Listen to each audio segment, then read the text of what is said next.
อันนี้ทางขึ้นวัดบรรทัมเมืองสำเหนือแขงหัวพัน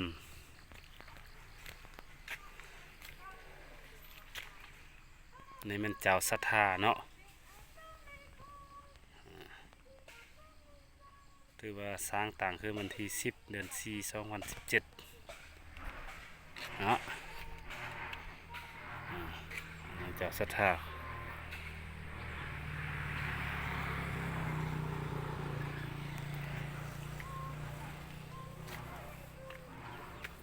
ไล่ขันเนาะเสือจีฮอดอ้าว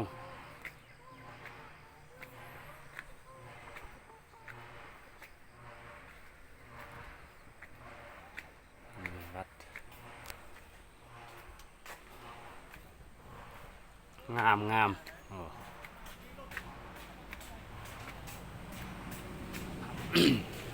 สดสดเดินหอนเด้อ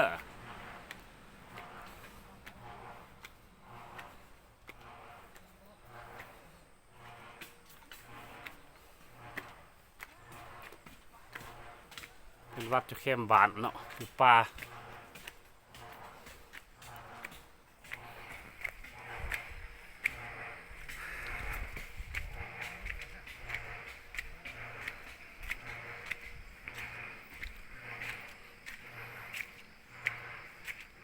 วัดป่าบ้านถ้ำเมืองสำเหนือแขงหัวพันเสือเสือนเด้อนักท่องเที่ยวสาวต่างดาวสาวต่างประเทศ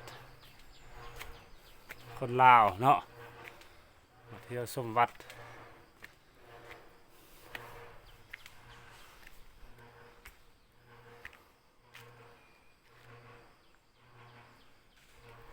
พระนิจา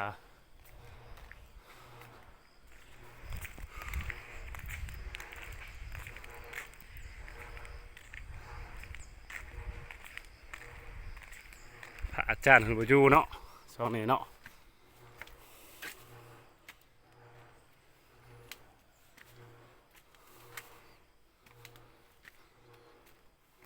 อยู่ป่าพี่เนาะวัดนี่นะโอ้สึกขึ้นมาหอดผีกูเป็นง่ายเด้อไล่คันได้เลยไล่คันเนาะมือนี้ข้าพเจ้ามาคนเดียวมือนี้นะ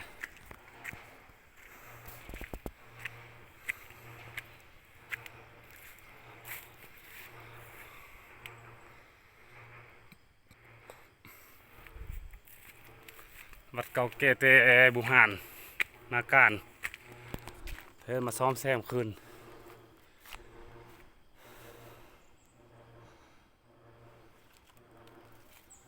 ลายเส้นคนแล้ววัดนี้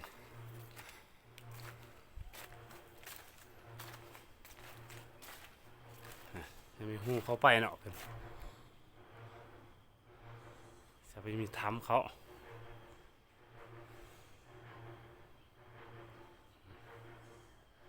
แต่ก็เป็นบอลลีสัตตูในปางกอน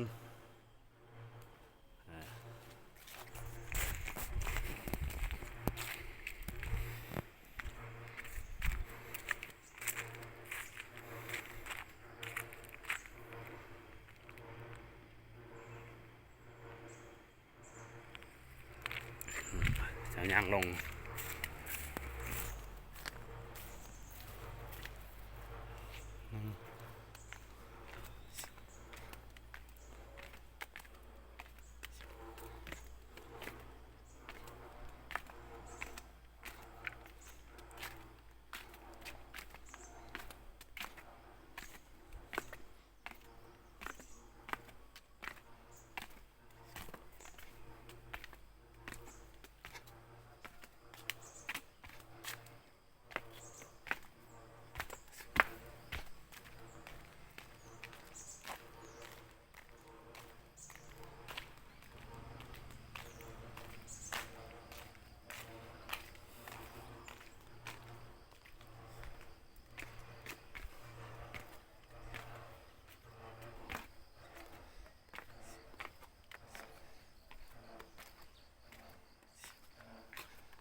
คันใดก็หอย40เก่าคันคันใดสมควรนี่มันทางคือวัด